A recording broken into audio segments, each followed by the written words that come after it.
Marche, oui. Bon, nous sommes le 25 octobre 1995. Vous savez,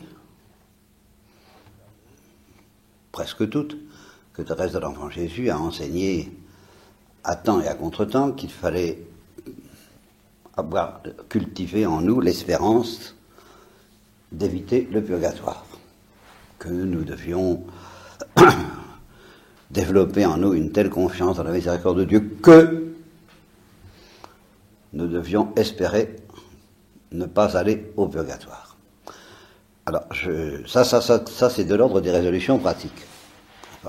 Faites tout ce qu'il faut, mes sœurs, pour cultiver en vous cette espérance, ce qui suppose une confiance infinie dans la miséricorde de Dieu. Il n'est pas question de retirer 1/1000 de ce que je viens de dire. Mais c'est sur cette base que je voudrais vous parler, non pas d'autre chose, mais je voudrais vous parler d'un fait proclamé par Thérèse de l'Enfant Jésus elle-même. Alors, elle ne le dit pas dans les termes que je vais employer, mais il s'agit d'un texte que vous connaissez ou que vous ne connaissez pas, en tout cas dont j'ai parlé, et que par conséquent, certaines d'entre vous, la plupart même, devraient connaître un peu. Un texte qui m'a toujours enchanté, qui à première vue est extrêmement consolant, mais dont il résulte, si on y réfléchit un tout petit peu, et c'est là le choc que je voudrais vous donner, que à titre de fait, Thérèse proclame que la grande majorité des âmes en général, et nous laissons de côté celles qui pourraient aller en enfer, des âmes élues, des âmes qui seront sauvées, la grande majorité des âmes qui sont sauvées en général, et des âmes consacrées en particulier, iront au purgatoire. Voilà, c'est un fait. Et un purgatoire très strict. Bon, le purgatoire est toujours strict d'ailleurs, mais enfin, il n'est pas question d'atténuer, c'est pas un petit purgatoire, c'est un purgatoire implacable. C'est un fait, proclamé par Thérèse. Voilà. Alors, il faut se mettre en face de ce fait, avoir le courage de le faire. Parce que, justement, si vous devez cultiver, à titre de résolution pratique, l'espérance de ne pas aller au purgatoire, eh bien, que ce soit sur la base de ce fait, justement, et la résolution pratique que je vous propose, c'est de vous mettre en face du fait, de dire l'immense majorité ira en purgatoire, et pas pour rire. Et cependant, nous devons espérer, etc. Alors là, très bien, tout ce que vous voudrez. Si votre espérance se fonde sur la contemplation du fait, elle n'en sera que plus solide. Mais ce fait, le contempler, l'avoir contemplé, en être convaincu, et moi-même, est-ce que... On me le demande, hein? Bon, est-ce que vous l'avez bien regardé en face? Car l'intérêt de ce texte, Thérèse ne dit pas ça du tout. Elle ne dit pas ça du tout.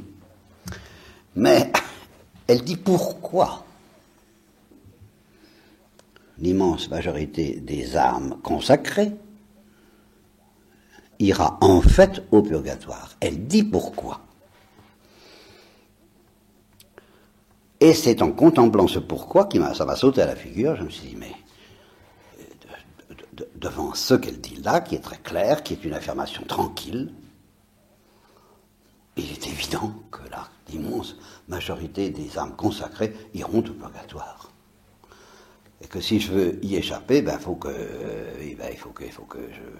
je prenne quelques résolutions pratiques. La première étant de regarder ça. Avant toute autre résolution pratique, de le regarder, de me mettre en face, de ne pas l'oublier. Et peut-être aussi, c'est déjà une première résolution pratique importante, de regarder ça un peu plus, et de regarder les autres choses un peu moins.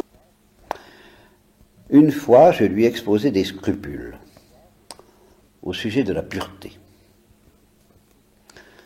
Elle me dit, c'est étonnant, comme les âmes perdent facilement la paix à propos de cette vertu.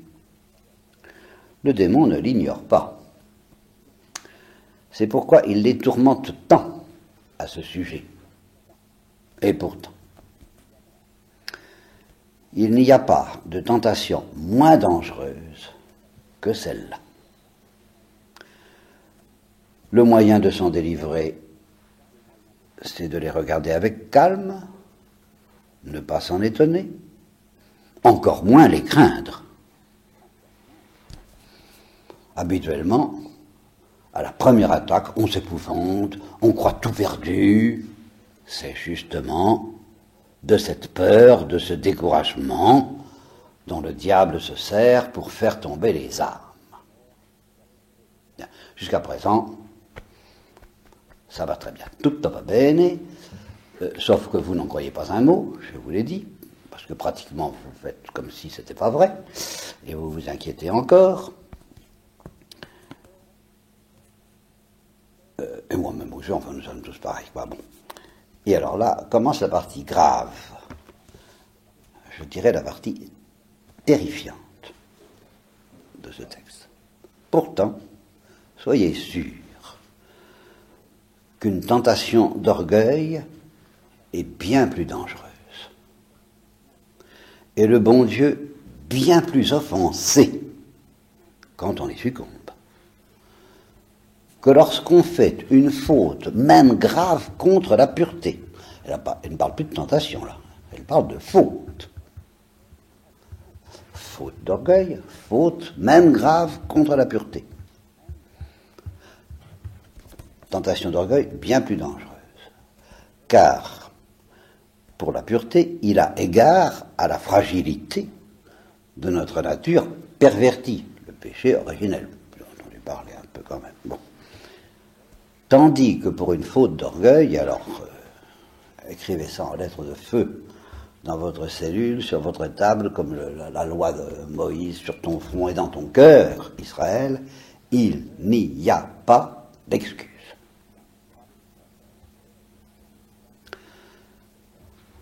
Suite. Alors la suite, c'est la statistique. L'immense majorité. Et c'est cependant une faute que les âmes commettent souvent et facilement sans s'en inquiéter. Et voilà. Une tentation d'orgueil devrait être crainte plus que le feu. Bon, on ne le craint pas. Tandis qu'une tentation contre la pureté ne peut qu'humilier notre âme et par là lui faire plus de bien que de mal. Voilà, alors vous comprenez, c'est un texte qui a l'air d'être très consolant, mais cette petite phrase, les âmes commettent souvent et facilement, quand je pense à la manière dont nous vivons tous, dont vous vivez toutes, par rapport à l'orgueil, je me dis, mais c'est évident, vous n'éviterez pas le purgatoire, c'est un fait. Sauf si, bon, alors quelle résolution devons nous prendre? Déjà, regardez ça. Que cette espèce il n'y a rien à faire. Et je vous l'ai dit quand j'ai fait la conférence sur les orgueilleux anonymes. L'orgueil, c'est normal. La pureté, c'est affolant. Bon, Thérèse dit, vous voyez les choses rigoureusement à l'envers. La pureté, Dieu a pitié. L'orgueil, il n'a pas pitié, ça va jusque-là. Et il ne peut pas avoir pitié contre une faute d'orgueil. Il ne dit pas une tentation. La tentation, il n'y a qu'à lui résister. Mais la faute, alors là, non. Il ne peut pas avoir pitié d'une faute. Il peut avoir pitié du pécheur qui a commis la faute, s'il sort de la faute. Mais il n'a pas pitié de la faute. Et il n'a pas pitié du pécheur en tant qu'il commet la faute, tandis que Dieu peut avoir pitié du pécheur contre la pureté, même grave, en tant même qu'il commet la faute, parce que Dieu voit la misère de ce pécheur qui s'exprime à travers la faute grave contre la pureté. Le pauvre, il s'est laissé encore emporter par la faiblesse de la chair, par la misère humaine, quelle misère que cette misère humaine. Bon, Dieu a pitié déjà, il ne demande qu'une seule chose, c'est qu'on lui demande pardon, quoi, un petit peu, quoi. Tandis que, malheureusement, beaucoup de fautes contre la pureté sont accompagnées d'orgueil, alors là, ça change tout. Mais l'orgueil, au moment où on le commet, en tant qu'on le commet, eh bien, il n'y a pas de pitié. Et ce que je voulais vous dire ce matin, la seule résolution, c'est justement de vous mettre en face du fait. C'est évident que l'immense majorité des âmes, et spécialement des âmes consacrées, pures comme des anges, orgueilleuses comme des démons, mais c'est vrai pour nous tous, ira dans un purgatoire peut-être terrible parce qu'il n'a pas suffisamment eu peur de l'orgueil. Alors, c'est déjà une résolution pratique, mais justement, c'est une résolution pratique qui n'est pas une résolution pratique, c'est de regarder le fait. Et si on regarde le fait, on est un peu terrifié, et on dit, mais qu'est-ce qu'il faut faire, Bon, d'accord, rien. Regardez le fait. Déjà, dans un premier temps, ne pas tricher avec le fait, ne pas oublier le fait que nous oublions tout le temps. Puisque nous faisons facilement, car c'est pas moi qui parle, c'est Thérèse, souvent et facilement, sans s'en inquiéter, s'inquiéter. Voilà, première résolution pratique, s'inquiéter. Oui, mais alors, vous nous prêchez l'inquiétude? Sur ce point, oui. Car j'ai parlé des orgueils anonymes, mais c'est comme si j'avais chanté. C'est l'impression que j'ai. Quand j'écoute vos confidences, car quand j'écoute vos confidences, vraiment, je ne trouve pas que vous ayez tellement peur de l'orgueil, non. Non. Il n'y a pas de comparaison entre ça et puis la peur que peuvent vous provoquer éventuellement les fautes contre la pureté ou contre la sainte patience ou toutes les saintetés qui se présentent abondamment dans la vie religieuse. Bon. Et alors là, dès que vous les ratez, c'est le douane. Hein. Mais celle-là, cette faute d'orgueil, alors là, vous pouvez donc invoquer quelque chose, alors justement. La seule chose que vous pouvez invoquer, et là je vais tout de même vous donner une résolution pratique. Parce que il y a quand même quelque chose de très désespérant là-dedans, c'est qu'il y a un côté de l'orgueil auquel on n'échappe pas, c'est comme du sel, dit le curé d'Ars. Ça n'arrête pas. Il y a un certain orgueil en nous dont on sent qu'il est omniprésent, comme c'est presque la présence d'immensité. Dieu est plus intime à nous-mêmes que nous-mêmes, notre orgueil aussi. Et alors, comme le dit saint Augustin, ce qui justement est particulièrement décourageant, c'est que l'orgueil, les autres péchés s'attaquent aux œuvres, nous font commettre des œuvres mauvaises, tandis que l'orgueil s'installe à l'intime des œuvres bonnes pour les faire périr. Alors tout ce qu'on fait de bien, c'est orgueilleux. Alors bon, il n'y a plus qu'à désespérer tranquillement. C'est votre seule résolution pratique, mon père. Désespérons, puisque nous sommes si orgueilleux qu'il y a... on essaie d'y échapper, c'est comme du sel, c'est comme le vent, dans un film que nous avons vu récemment, hein. Quand le vent souffle tout le temps, allez échapper au vent, on baigne dans l'orgueil, on est dans une marmite d'orgueil, alors tout ce qu'on fait de bien, c'est imprégné d'orgueil, alors qu'est-ce que vous voulez faire? Il y aurait quand même quelque chose à faire, même dans cette hypothèse-là. Il y en a, même dans ce tableau, il y a quand même quelque chose à faire. C'est précisément de se dire, il n'y a rien à faire, au secours. Le gouffre de la supplication confiante qui vous attend. Pitié, pitié, pitié, pitié. Vers d'autres. Je suis un orgueilleux. Au lieu de dire je suis bas, il faut dire je suis haut. Je me grimpe, je suis orgueilleux, je suis pétri d'orgueil. Et par conséquent, j'ai déjà digne de l'enfer, en principe.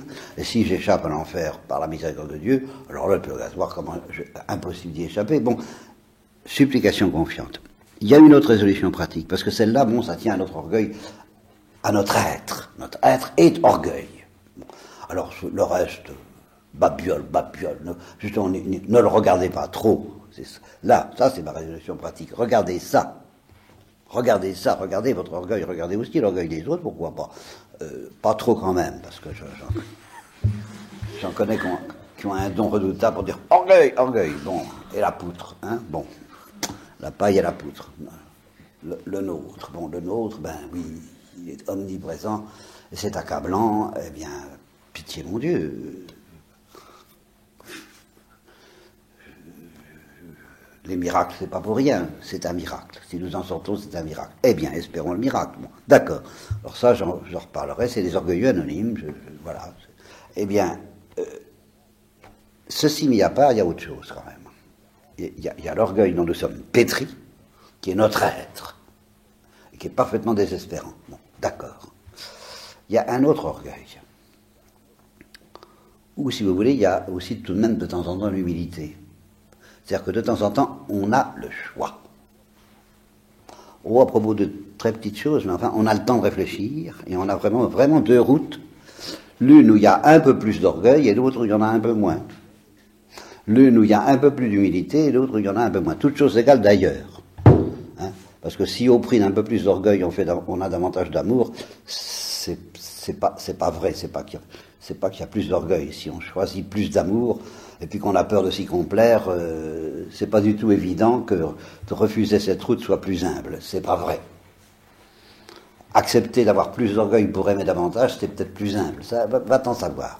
Mais quand c'est très clair, quand le choix est très clair, qu'on peut être un peu plus humble ou un peu moins, un peu plus orgueilleux ou un peu moins. Bon, alors, si vous choisissez tranquillement, librement, et parce que vous dites, oh bon, la voie la plus orgueilleuse ou la moins humble, bon, prenez ça comme un péché mortel. Voilà ma résolution.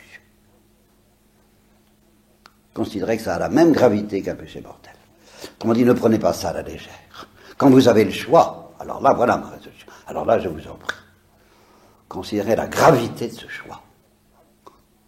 Bon, le reste du temps, ça vous échappe, vous êtes orgueilleux, c'est plus fort que vous. Bon, c'est pas grave si vous savez gémir, appelez au secours. Mais ne serait-ce que ça, j'ai le choix entre m'agiter, m'inquiéter, me révolter ou appeler au secours. Bon, si vous avez ce choix, choisissez d'appeler au secours. Puis de temps en temps, on a d'autres choix. On peut être plus ou moins humble, plus ou moins orgueilleux. Alors là, quand on a le choix, considérez que ce choix est aussi grave que d'accepter de refuser la vocation religieuse, que d'accepter ou d'accepter que celui du jeune homme riche. À chaque fois, la chose contre laquelle je vous mets en garde, c'est pas ce qui est difficile, c'est pas ce qui est obscur, c'est quand c'est très clair, c'est quand c'est très simple, et que ça vous paraît banal. C'est là. Quand vous apparaît pas grave, pas grand, bon, alors vous avez tout à fait le choix, vous êtes tout à fait libre, il n'y a pas de scrupule, c'est évident que ça va être plus humble de choisir telle voie. C'est évident que ça va être un peu plus orgueilleux de choisir telle autre. C'est évident que vous pouvez faire l'un ou l'autre. C'est évident que c'est pas compliqué, c'est pas plus fort que vous. Mais là, la tentation, c'est de vous dire, c'est pas bien grave, c'est pas important, c'est banal. Alors là, voilà. Le mariage pratique, c'est pas vrai, c'est plus grave que votre entrée et votre sortie dans la vie religieuse. Dans la mesure même où vous êtes vraiment libre, mais vous êtes seulement tenté de vous dire qu'importe. Alors là, attention. Vous avez toutes les cartes en main. C'est très clair, c'est très simple. Il